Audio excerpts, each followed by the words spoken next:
ಎಲ್ರಿಗೂ ನಮಸ್ಕಾರ. ನಾನು ಚೆನ್ನಾಗಿದ್ದೀನಿ, ನೀವೆಲ್ಲರೂ ಚೆನ್ನಾಗಿದ್ದೀರಾ ಅಂತ ತಿಳ್ಕೊಂಡಿದ್ದೀನಿ. ಯಾರೆಲ್ಲ ನನ್ನ ಚಾನಲ್ ನೋಡ್ತಿದ್ದೀರಾ ದಯವಿಟ್ಟು ಸಬ್ಸ್ಕ್ರೈಬ್ ಮಾಡಿ, ಒಂದು ಲೈಕ್ ಕೊಡಿ. ಇವತ್ತು ನಾನು ಹಳ್ಳಿ ಸ್ಟೈಲಲ್ಲಿ ಬಸ್ಸಾರು ಮಾಡೋದು ಹೆಂಗೆ ಅನ್ನೋದ್ರ ಬಗ್ಗೆ ನಾನು ತಿಳಿಸ್ಕೊಡ್ತಾ ಇದ್ದೀನಿ. ಸುಮ್ಮನಿರ್ಬೇಕು. ಏನು ಏನು ಏನು ಏನು ಏನು ಕುತ್ಕೋ, ಇಲ್ಲಿ ಕುತ್ಕೋ, ಕುತ್ಕೊಳ್ಳಿ, ಕುತ್ಕೋ ಸುಮ್ಮನೆ ಕುತ್ಕೋ. ಅಯ್ಯೋ ನೋಡಿ ಗುಂಡೊಣ್ಣೋದು ಸುಮ್ಕುಚ್. ನಾನು ಸೊಪ್ಪು ಸೋಸ್ತಾ ಇದ್ದೀನಿ. ಜಾನಿ ನೋಡಿ ಬಂದು ಹೆಂಗೆ ಮಲ್ಕೊಂಡಿದ್ದಾನೆ. ಹೂವು ಕಟ್ಟಬೇಕಾದ್ರೂ ಅಷ್ಟೇ, ಸೊಪ್ಪು ಸೋಸ್ಬೇಕಾದ್ರೂ ಅಷ್ಟೇ ಪಾಪ ಅವ್ನು ಹಂಗೆ ಬಂದು ಮಲ್ಕೊಳ್ಳೋದು. ಈ ಸೊಪ್ಪು ನಮ್ಮ ಗಾರ್ಡನಲ್ಲೇ ಸಿಕ್ಕಿರೋ ಅಂಥದ್ದು. ಸಬ್ಸಿಗೆ ಸೊಪ್ಪು, ಸ್ವಲ್ಪ ಅರಿವೆ ಸೊಪ್ಪು, ದಂಟಿನ ಸೊಪ್ಪು, 3 ಥರದ್ದು ಮಿಕ್ಸ್ ಇದೆ ಸೊಪ್ಪು. ತುಂಬ ಚೆನ್ನಾಗಾಗುತ್ತೆ ಸಾಂಬಾರು ಈ ಥರ ನಾವು ಮಿಕ್ಸಲ್ಲಿ ಹಾಕ್ಕೊಂಡ್ರೆ. ಮಸೊಪ್ಪಿಗೆ ಬೇರೆ ಮಿಕ್ಸಲ್ಲಿ ಹಾಕ್ಕೊತಾರೆ, ಅಂದರೆ ಬಸ್ಸಾರಿಗೆ ನಾನು ಈ ಥರ ಹಾಕ್ಕೊತೀನಿ. ಅರಿವೆ ಸೊಪ್ಪು ಮತ್ತು ಚಿಲ್ಕರಿವೆ ಸೊಪ್ಪು, ದಂಟಿನ ಸೊಪ್ಪು, ಅದಕ್ಕೆ ಸ್ವಲ್ಪ ಸಬ್ಸಿಗೆ ಸೊಪ್ಪು, ಕೊತ್ತಂಬರಿ ಸೊಪ್ಪು, ಇಷ್ಟು ಸೊಪ್ಪನ್ನು ನಾನು ಮಿಕ್ಸಲ್ಲಿ ತಗೊಂಡಿದ್ದೀನಿ. ಸಾಂಬಾರಂತೂ ತುಂಬ ಚೆನ್ನಾಗಾಗುತ್ತೆ. ನೋಡಿ ಅವನ್ನ ನೋಡಿ ಹೆಂಗೆ ಮನ್ಗವನೆ. ಅವನು ಅನ್ಕೊಂಡೆ ಉಂಡು ಪೋಲಿಯೋದು ಪೋಲಿ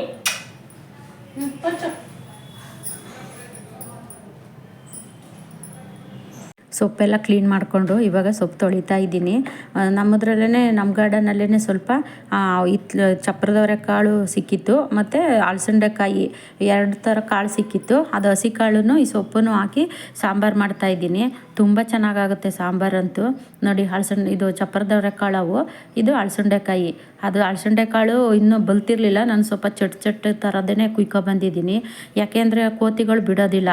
2-3 ಸತಿ ಇದೇ ಥರ ಅವೇ ತಿನ್ಕೊಂಬಿಟ್ಟವೆ. ನಾವು ಒಂದು ಸತಿನೂ ತಿಂದೇ ಇಲ್ಲ. ಅದಕ್ಕೋಸ್ಕರ ಇವತ್ತು ಕುಯ್ಕೊಬಂದಿದ್ದೀನಿ. ಹೆಂಗೂ ಬಸ್ಸಾರು ಮಾಡಬೇಕಲ್ಲ ಅಂದ್ಬಿಟ್ಟು ಬೇಕಾಗುತ್ತೆ ಅಂತ ತಗೊಬಂದಿದ್ದೀನಿ. ನೋಡಿ ಕಾಳು ಸೊಪ್ಪು ಎಲ್ಲ ತೊಳೆದು ನಾನು ಇವಾಗ ಕುಕ್ಕರಲ್ಲಿ ಬೇಯಕ್ಕೆ ಇಡ್ತಾಯಿದ್ದೀನಿ. 2 ಚೊಂಬಷ್ಟು ನೀರು ಹಾಕಿದ್ದೀನಿ ಕುಕ್ಕರ್ಗೆ. ನೋಡಿ ಕಾಳು, ಹಸಿ ಕಾಳು, ಅದಕ್ಕೆ ಸೊಪ್ಪು ಎಲ್ಲನೂ ತುಂಬಿಬಿಟ್ಟು ನಾನು 2 ಟೊಮೊಟೊ ಹಾಕ್ತಾಯಿದ್ದೀನಿ. ಬಸ್ಸಾಂಬಾರಿಗೆ ಟೊಮೊಟೊನೂ ಹಾಕಬೇಕು, ಹುಣ್ಸೆಹಣ್ಣು ಹಾಕೋಬೇಕು. ಟೊಮೊಟೊ ಹಾಕೋದ್ರಂತೂ ತುಂಬ ಚೆನ್ನಾಗಿರುತ್ತೆ, ಬರೀ ಹುಣ್ಸೆಹಣ್ಣು ಒಂದೇ ಹಾಕೋಬಾರ್ದು. ನಾನು ಅದಕ್ಕೇ ಸೊಪ್ಪಿನ ಜೊತೆನೇ ಟೊಮೊಟೊನ ಬೇಯಕ್ಕೆ ಹಾಕ್ತೀನಿ. ಕೆಲವರು ಹಸಿಮೆಣ್ಸಿನ್ಕಾಯಿನೂ ಹಾಕ್ಕೊತಾರೆ. ನಮಗೆ ಹಸಿಮೆಣ್ಸಿನ್ಕಾಯಿ ಗ್ಯಾಸ್ಟ್ರಿಕ್ ಅಂದ್ಬಿಟ್ಟು ನಾನು ಹಸಿಮೆಣ್ಸಿನ್ಕಾಯಿ ಹಾಕೋದಿಲ್ಲ, ಒಣಮೆಣ್ಸಿನ್ಕಾಯಿ ಹಾಕ್ಕೊತೀನಿ. ನೋಡಿ ಇವಾಗ ಅದು ಕುಕ್ಕರ್ಗೆ ಎಲ್ಲನೂ ಹಾಕ್ಬಿಟ್ಟು ಉಪ್ಪು ಹಾಕ್ಬಿಟ್ಟು ಕುಕ್ಕರ್ ಮುಚ್ಚಿ ನಾನಿವಾಗ ಅದು ಬೇಯಕ್ಕೆ ಇಡ್ತಿದ್ದೀನಿ. ನಾನು ಸೊಪ್ಪು ಯಾವುದೇ ಥರ ಸೊಪ್ಪಾದ್ರೂ ನಾನು ಹೊರಗಡೆಯಿಂದ ತಗೊಳೋದಿಲ್ಲ. ಎಲ್ಲ ನಮ್ಮ ಗಾರ್ಡನಲ್ಲೇ ನಾನು ಆರ್ಗಾನಿಕ್ಕಾಗಿ ಬೆಳ್ಕೊಂಡಿರೋ ಅಂಥ ಸೊಪ್ಪೇ. ನಾನು ಸುಮಾರು ಒಂದು 3-4 ವರ್ಷ ಆಯಿತು ನಾನು ಹೊರಗಡೆ ಸೊಪ್ಪು ಅಂತ ತಗೊಂಡು. ಹೆಚ್ಚಾಗಿ ನಾನು ಸೊಪ್ಪೆಲ್ಲ ತಗೊಳಕ್ಕೆ ಹೋಗೋದಿಲ್ಲ. ನಾನು 1 ವಿಸಿಲ್ ಕೂಗಿಸ್ಕೊಂಡಿದ್ದೀನಿ. ಯಾಕೆಂದರೆ ಸೊಪ್ಪು ಎಳೆ ಸೊಪ್ಪಿರುತ್ತೆ, ಕಾಳುಗಳು ಅಷ್ಟೇ ಎಳೆದೇ ಇರುತ್ತೆ, ಹಂಗಾಗಿ ಬೇಗನೆ ಬೆಂದಿರ್ತೈತೆ. ಈ ಹೊರಗಡೆ ಸೊಪ್ಪು ತರ್ತೀವಲ್ಲ ನಾವು, ಆ ಥರ ಸೊಪ್ಪಾದರೆ ನಾವು 2 ವಿಸಿಲು 3 ವಿಸಿಲ್ ಕೂಗಿಸ್ಕೋಬೇಕಾಗುತ್ತೆ. ಇದು ನಾವು ಆರ್ಗಾನಿಕ್ಕಾಗಿ ನಮ್ಮ ಗಾರ್ಡನಲ್ಲೇ ಬೆಳ್ಕೊಂಡಿರೋದ್ರಿಂದ ನಾನು 1 ವಿಸಿಲ್ ಕೂಗಿಸ್ಕೊಂಡಿದ್ದೀನಿ. ನೋಡಿ ಎಲ್ಲ ಚೆನ್ನಾಗಿ ಬೆಂದಿದೆ. ನೋಡ್ತಾ ಇರ್ಬೋದು ಎಷ್ಟು ಚೆನ್ನಾಗಿ ಬೆಂದಿದೆ. ಟೊಮೊಟೊ, ಕಾಳು, ಸೊಪ್ಪು ಎಲ್ಲ ಚೆನ್ನಾಗಿ ಬೆಂದೈತೆ. ಇದನ್ನು ನಾನು ನೀರು ಸಪ್ರೇಟ್ ಮಾಡ್ಕೊತಾ ಇದ್ದೀನಿ. ಸಪ್ರೇಟ್ ಮಾಡ್ಕೊಂಡು ಅದು ಸ್ವಲ್ಪ ತಣ್ಣಗಾಗಕ್ಕೆ ಬಿಡೋಣ. ಈಗ ಕಾಳು ನೀರು ಎಲ್ಲ ಸಪ್ರೇಟ್ ಮಾಡಿದ್ದಾಯಿತು. ನೋಡಿ ಇವಾಗ ನಾನು ಅದು ಟೊಮೊಟೊ ಬೆಂದಿತ್ತಲ್ಲ, ಆ ಟೊಮೊಟೊನ ಸಪ್ರೇಟ್ ಮಾಡ್ಕೋಬೇಕು. ಯಾಕೆಂದರೆ ಅದು ಸ್ವಲ್ಪ ತಣ್ಣಗಾಗಬೇಕಲ್ಲ, ರುಬ್ಬುವಾಗ ಬಿಸಿ ಎಲ್ಲ ಇರುತ್ತಲ್ಲ, ಅದಕ್ಕೋಸ್ಕರ ನಾವು ಇವಾಗ ಅದನ್ನು ಸಪ್ರೇಟ್ ಮಾಡ್ಕೊತಾ ಇದ್ದೀನಿ. ಇನ್ನು ಮಸಾಲೆ ರುಬ್ಬೋದಕ್ಕೆ ನೋಡಿ ನಾನು 2 ಗೆಡ್ಡೆ ಬೆಳ್ಳುಳ್ಳಿ ಸುಲಿದಿಟ್ಕೊಂಡಿದ್ದೀನಿ, ಮತ್ತು 4 ಒಣಮೆಣ್ಸಿನ್ಕಾಯಿ, ಸ್ವಲ್ಪ ಜೀರಿಗೆ, ಸ್ವಲ್ಪ ಕಾಳು ಮೆಣಸು, 2 ಚೂರು ತೆಂಗಿನಕಾಯಿ, ಸ್ವಲ್ಪ ಕೊತ್ತಂಬರಿ, ಟೊಮೊಟೊ, ಹುಣಸೆಹಣ್ಣು ಇಷ್ಟು ತೊಗೊಂಡಿದ್ದೀನಿ. ಹುಣಸೆಹಣ್ಣು ನಾನು ಸಪ್ರೇಟ್ ನೆನೆ ಹಾಕಿದ್ದೀನಿ. ಯಾಕೆ ಅಂದರೆ ಅದರಲ್ಲಿ ಮಣ್ಣು ಮತ್ತು ಇದು ಹುಣಸೆಹಣ್ಣು ಚಚ್ಚೋವಾಗ ಅದು ಓಡು ಎಲ್ಲ ಇರುತ್ತೆ ನೋಡಿ, ಆ ಥರ ಇರುತ್ತೆ ಅಂದ್ಬಿಟ್ಟು ನಾನು ಅದನ್ನು ಸಪ್ರೇಟಾಗಿ ನೆನೆಸಿ ಅದನ್ನು ಲಾಸ್ಟಲ್ಲಿ ಅದನ್ನು ಕಿವುಚ್ಬಿಟ್ಟು ಅದು ನೀರನ್ನ ಸೋಸ್ತೀನಿ. ನೋಡಿ ಇವಾಗ ಇದು ಬೆಳ್ಳುಳ್ಳಿ ಎಲ್ಲನೂ ಹುರ್ಕೊಳ್ಳೋಣ. ಒಂದು ಬಾಣಲಿ ಇಟ್ಟಿದ್ದೀನಿ, ನಾನು ಸ್ಟವ್ ಹಚ್ಚಿ ಬಾಣಲಿ ಇಟ್ಕೊಂಡಿದ್ದೀನಿ. ಈ ಬಾಣಲಿಗೆ ಇವಾಗ ನಾನು ಬೆಳ್ಳುಳ್ಳಿ ಹಾಕೋಣ. ಬೆಳ್ಳುಳ್ಳಿ ಚೆನ್ನಾಗೇ ಉರಿಬೇಕು. ನಾವು ಚೆನ್ನಾಗಿ ಹುರ್ಕೊಂಡ್ರೇ ಸಾಂಬಾರು ಟೇಸ್ಟಾಗಿ ಬರೋದು. ನೋಡಿ ಅಲ್ಲಿ ಕಾಣಿಸ್ತಾ ಇರ್ಬೋದು ನಿಮಗೆ, ಪಟ ಪಟ ಅಂತ ಹೆಂಗೆ ಸಿಡಿತೈತೆ. ಈ ಥರ ಚೆನ್ನಾಗಿ ಹುರ್ಕೋಬೇಕು. ಅದು ಕಪ್ಪು ಬರಬೇಕು, ಚೆನ್ನಾಗಿ ಹುರಿದು, ಜಾಸ್ತಿ ಸೀಸ್ಕೊಳ್ಳಬಾರ್ದು. ನಾನು ಅದರೊಳಕ್ಕೇ ಇವಾಗ ಮೆಣಸಿನ್ಕಾಯಿ, ಮೆಣ್ಸಿನ್ಕಾಯಿ ಹಾಕ್ಕೊಂಡು ಮೆಣ್ಸಿನ್ಕಾಯಿನೂ ಅಷ್ಟೇ ಚೆನ್ನಾಗಿ ಹುರ್ಕೋಬೇಕು ನಾವು. ಕೆಂಪಾಳ ಹುರ್ಕೊಂಡ್ರೇ ಸಾಂಬಾರು ರುಚಿ ಬರೋದು.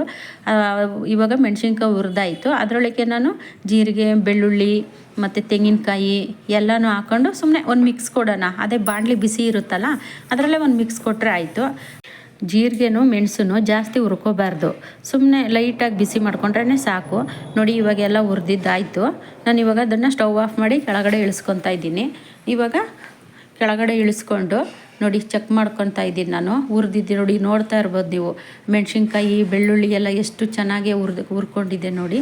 ಈ ಥರ ಹುರ್ಕೋಬೇಕು ನಾವು. ಈ ಹದದಲ್ಲಿ ಹುರ್ಕೊಂಡ್ರೇ ನಮಗೆ ಸಾಂಬಾರು ರುಚಿ ಬರೋದು. ನೋಡಿ ಇವಾಗೆಲ್ಲ ಮಿಕ್ಸಿ ಜಾರಲ್ಲಿ ಹಾಕ್ಕೊಂಡು ರುಬ್ಬಕ್ಕೆ ರೆಡಿ ಮಾಡ್ಕೊತಾ ಇದ್ದೀನಿ. ಇದೆಲ್ಲ ಸ್ವಲ್ಪ ತಣ್ಣಗಾಗಕ್ಕೆ ಬಿಡಿ, ಬಿಸಿ ಇದ್ದಾಗಲೇ ರುಬ್ಕೋಬೇಡಿ, ಯಾಕೆಂದರೆ ಜಾರು ಪ್ರಾಬ್ಲಮ್ ಆಗುತ್ತೆ. ಅದಕ್ಕೋಸ್ಕರ ನಾವು ಸ್ವಲ್ಪ ತಣ್ಣಗಾದ್ಮೇಲೆ ರುಬ್ಬಬೇಕು. ನೋಡಿ ಎಲ್ಲ ತಣ್ಣಗಾಗಿದೆ. ಇವಾಗ ನಾನು ಜಾರಲ್ಲಿ ಕೊತ್ತಂಬರಿ, ಟೊಮೊಟೊ ನಾವು ಹುರಿದಿಟ್ಕೊಂಡಿದ್ವಲ್ಲ ಅದೆಲ್ಲನೂ ಹಾಕ್ಕೊಂಡು ಇವಾಗ ರುಬ್ಕೊಳ್ಳೋಣ. ಹುಣಸೆಹಣ್ಣು ಇದ್ರಲ್ಲಿ ಹಾಕೊಂಡು ರುಬ್ತಾ ಇಲ್ಲ. ರುಬ್ಬೋವಾಗ ನಾವು ಬೇರೆ ಎಕ್ಸ್ಟ್ರಾ ನೀರು ಯಾವುದು ಸೇರಿಸ್ಬಾರ್ದು. ಈಗ ನಾವು ಸೊಪ್ಪು ಕಾಳು ಎಲ್ಲ ಬೇಯಿಸಿದ ನೀರು ಇರುತ್ತಲ್ಲ ಅದೇ ನೀರು ಹಾಕ್ಕೊಂಡೆ ರುಬ್ಕೋಬೇಕು. ಇವಾಗ ಎಲ್ಲ ನಾನು ಹಾಕಿ ರೆಡಿ ಮಾಡಿದ್ದೀನಿ. ರೆಡಿ ಮಾಡ್ಕೊಂಡು ಇವಾಗ ರುಬ್ಬನ ನೋಡಿ ರುಬ್ಕೊಂಡು ತಗೊಬಂದಿದ್ದೀನಿ. ನೋಡಿ ನೈಸಾಗಿ ರುಬ್ಕೊಬೇಕಿದು, ಅಂದರೆ ತೀರಾ ನೈಸಾಗಿ ರುಬ್ಬಾರ್ದು, ಸ್ವಲ್ಪ ಮೀಡಿಯಮಲ್ಲಿ ರುಬ್ಕೋಬೇಕು. ಕಾಯೆಲ್ಲ ಹಾಕಿರ್ತೀವಲ್ಲ ಅದು ಕಾಯೆಲ್ಲ ರುಬ್ಬೋ ಥರ ಹಾಕೋಬೇಕು. ಅದು ರುಬ್ಬಾದ್ಮೇಲೆ ಸ್ವಲ್ಪ ನಾನು ಕಾಳು ಹಾಕ್ಕೊತಾ ಇದ್ದೀನಿ. ನೀವು ಕಾಳು ಹಾಕೊಬೋದು, ಸೊಪ್ಪು ಹಾಕೋಬೋದು, ಎರಡು ಮಿಕ್ಸಲ್ಲೂ ರುಬ್ಕೊಬೋದು. ನಾನು ಸ್ವಲ್ಪ ಕಾಳು ಸ್ವಲ್ಪ ಸೊಪ್ಪು ಹಾಕ್ಕೊಂಡು ರುಬ್ಕೋತಾ ಇದ್ದೀನಿ. ಸಾಂಬಾರಂತೂ ತುಂಬ ಟೇಸ್ಟಾಗಿರುತ್ತೆ ಇದು. ಮುದ್ದೆಗಂತೂ ಸೂಪರ್ ಕಾಂಬಿನೇಷನು ಬಸ್ಸಾಂಬಾರು. ನಾವು ಇದೇ ಥರ ಮಾಡೋದು. ಕೆಲವರು ಖಾರ ಸಪ್ರೇಟಾಗಿ ಮಾಡ್ತಾರೆ, ಒಬ್ಬೊಬ್ರದ್ದು ಒಂದೊಂದು ಥರ. ಅದಕ್ಕೆ ನಾವು ಈ ಥರ ಮಾಡ್ಕೊತಾ ಇದ್ದೀವಿ. ಈ ಥರ ಮಾಡಿದ್ರೆ ತುಂಬ ಚೆನ್ನಾಗಿರುತ್ತೆ. ನೋಡಿ ರುಬ್ಬೆಲ್ಲ ಆಯಿತು. ಇವಾಗ ನಾನು ಒಂದು ಪಾತ್ರೆಗೆ ಹಾಕೋತಾ ಇದ್ದೀನಿ. ನಾವು ಕಾಳು ಸೊಪ್ಪೆಲ್ಲ ಬೇಯಿಸಿದ ನೀರಿರುತ್ತಲ್ಲ ಅದೇ ನೀರಲ್ಲೇ ಇದನ್ನೆಲ್ಲ ತೊಳ್ಕೊಂಡು ಹಾಕೊಬೇಕು. ಬೇಕು ಅಂದರೆ ಎಕ್ಸ್ಟ್ರಾ ನೀರು ಆ್ಯಡ್ ಮಾಡ್ಕೊಬೋದು. ನಿಮಗೆ ಗಟ್ಟಿ ಬೇಕಾದ್ರೆ ಗಟ್ಟಿ, ಇಲ್ಲ ತೆಳ್ಳಗೆ ಬೇಕಾದರೆ ತೆಳ್ಳಗೆ, ಈ ಥರನಾದರೂ ಮಾಡ್ಕೊಬೋದು. ಮತ್ತು ಇದನ್ನು ನಾನು ಯಾವುದೇ ಥರ ಒಗ್ಗರಣೆ ಮಾಡ್ತಾಯಿಲ್ಲ, ಹಂಗೆ ರುಬ್ಬಿಟ್ಟು ಒಂದು ಪಾತ್ರೆಲಿ ಹಾಕಿ ಅದೇ ಥರನೇ ಕಾಯಕ್ಕೆ ಇಡ್ತಿದ್ದೀನಿ. ನೋಡಿ ಹುಣಸೆಹಣ್ಣು ಕಿವುಚ್ಬಿಟ್ಟು ನಾನು ಸಪ್ರೇಟಾಗಿ ಅದಕ್ಕೆ ಸೋಸ್ತಾ ಇದ್ದೀನಿ. ಒಂದು ಜಲ್ಡೆನಲ್ಲಿ ಸೋಸ್ಕೋಬೇಕು, ಏಕೆಂದರೆ ಅದರಲ್ಲಿ ಮಣ್ಣು, ಹುಣಸೆಹಣ್ಣಿನ ಓಡು ಎಲ್ಲ ಇರುತ್ತಲ್ಲ, ಹಂಗಾಗಿ ನಾವು ಸೋಸ್ಕೊಂಡ್ರೆ ಕ್ಲೀನಾಗಿರುತ್ತೆ. ಅದಕ್ಕೋಸ್ಕರ ನಾನು ಸೋಸಿ ನೋಡಿ ಇವಾಗ ಒಂದು ಪಾತ್ರೆಲಿ ಹಾಕಿ ಸ್ಟವ್ ಹಚ್ಚಿ ಕಾಯಕ್ಕೆ ಇಟ್ಟಿದ್ದೀನಿ. ಇವಾಗ ಬಸ್ಸಾಂಬಾರು ರೆಡಿ ಆಯಿತು ನೋಡಿ. ಇದನ್ನು ನಾನು ಜಾಸ್ತಿ ಏನು ಕುದಿಸಿಲ್ಲ. ನೋಡಿ ಒಂದು ಕುದಿ ಬಂದ್ರೇ ಸಾಕು. ಅಲ್ಲಿ ನೀವು ನೋಡ್ತಾ ಇರ್ಬೋದು ನೋಡಿ, ಜಾಸ್ತಿ ಕುದಿಸ್ಬಾರ್ದು. ಜಾಸ್ತಿ ಕುದಿಸಿದ್ರೂ ಟೇಸ್ಟ್ ಬರೋದಿಲ್ಲ. ನೋಡಿ ಇವಾಗ ಒಂದು ಕುದ್ದಾಯಿತು. ನಾನು ಸ್ಟವ್ ಆಫ್ ಮಾಡಿ ಕೆಳಗಡೆ ಇಳಿಸ್ಕೊತಾ ಇದ್ದೀನಿ. ಇವಾಗ ಇದ್ರ ಜೊತೆಗೆ ಮುದ್ದೆ ಮಾಡ್ಕೊಂಡು ಬಸ್ಸಾಂಬಾರಲ್ಲಿ ಊಟ ಮಾಡ್ತಿದ್ರೆ ಆಹಾ ಏನು ಅಂದರೆ ಏನು ರುಚಿ ಅಂತೀರಾ. ನೋಡಿ ಇವಾಗ ನಾವು ಮುದ್ದೆ ಮಾಡಿಕೊಂಡು ಒಂದು ಅರ್ಧ ಹೋಳು ನಿಂಬೆ ಹಣ್ಣು ಇಟ್ಟಿದ್ದೀನಿ. ಒಂದು ಸ್ವಲ್ಪ ನಿಂಬೆ ರಸ ಹಿಂಡ್ಕೊಂಡು ಮುದ್ದೆ ಊಟ ಮಾಡ್ತಿದ್ರೆ ಇದ್ರ ಮುಂದೆ ಯಾವ ಊಟನೂ ಇಲ್ಲ ಅನ್ನಿಸ್ತೈತೆ, ಅಷ್ಟು ರುಚಿಯಾಗಿರುತ್ತೆ. ಈ ಬಸ್ಸಾರು ಮುದ್ದೆ ಮುಂದೆ ಯಾವ ಬಿರಿಯಾನಿನೂ ಟೇಸ್ಟ್ ಬರೋಲ್ಲ ನೋಡಿ, ಅಷ್ಟು ಚೆನ್ನಾಗಿರುತ್ತೆ. ಬಸ್ಸಾರಿಗೆ ಮುದ್ದೆಗಂತೂ ಸೂಪರ್ ಅಂದರೆ ಸೂಪರು. ನಮಗಂತೂ ನಾವು ಇದೇ ಥರನೇ ಬಸ್ಸಾರು ಮಾಡೋದು, ತುಂಬ ಚೆನ್ನಾಗಿರುತ್ತೆ. ನೋಡಿ ನಾವು ನೈಟು ಮುದ್ದೆ ಮಾಡಿಕೊಂಡು ಬಸ್ಸಾರು ಮಾಡ್ಕೊಂಡು ಊಟ ಮಾಡ್ತಾಯಿದ್ದೀವಿ. ಈ ವಿಡಿಯೋ ಇಷ್ಟ ಆದರೆ ಲೈಕ್ ಮಾಡಿ, ಸಬ್ಸ್ಕ್ರೈಬ್ ಮಾಡಿ. ಇಲ್ಲಿಗೆ ವಿಡಿಯೋ ಎಂಡ್ ಮಾಡ್ತಾಯಿದ್ದೀನಿ. ಮುಂದಿನ ವಿಡಿಯೋದಲ್ಲಿ ಸಿಗ್ತೀನಿ. ಎಲ್ರಿಗೂ ಟೇಕ್ ಕೇರ್, ಬಾಯ್.